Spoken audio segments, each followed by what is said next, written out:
L'épouse de Pierre Casiraghi est aux manettes d'une série documentaire Netflix, Béatrice Borromeo, selon Libération le 25 septembre 2023, s'est confiée sur son avenir à Monaco. Béatrice Borromeo est actuellement une réalisatrice. L'épouse de Pierre Casiraghi a accordé une interview à Libération. L'occasion pour l'ex-journaliste italienne de lâcher une bombe au sujet de son avenir à Monaco. Béatrice Borromeo, la belle-fille de Caroline de Monaco, a accordé une interview à Libération. L'occasion pour la sublime épouse de Pierre Casiraghi de faire une allusion explosive quant à son avenir et celui de ses enfants à Monaco. L'ex-journaliste d'investigation italienne, 38 ans et mère de 2 enfants, vit sur le Rocher avec son mari, le fils de Caroline de Monaco. Rappelons que le mariage de Béatrice Borromeo, un mariage bohème chic, avait fait couler beaucoup d'encre. La belle italienne a davantage fait parler d'elle ces derniers temps, cette fois-ci pour son choix de carrière. Journaliste d'investigation hors pair avant son mariage, Béatrice Borromeo est actuellement réalisatrice. Béatrice Borromeo est aux manettes d'une série documentaire actuellement disponible sur Netflix.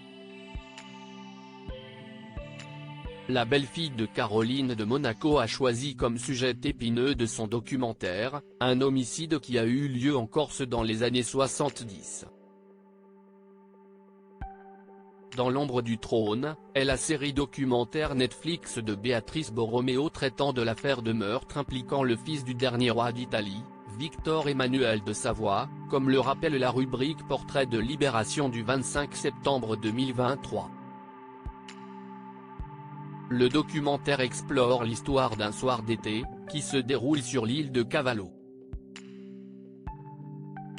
Elle se termine par la mort du jeune Dirk Hammer qui faisait partie d'un groupe de vacanciers ayant eu une altercation avec Victor Emmanuel de Savoie. Béatrice Borromeo ne compte pas rester à Monte-Carlo dans cette série documentaire de Béatrice Borromeo, la balle qui a tué le jeune homme de 19 ans provient du fusil de Victor Emmanuel de Savoie. Mais il nie tout en bloc et évoque l'existence d'un deuxième tireur.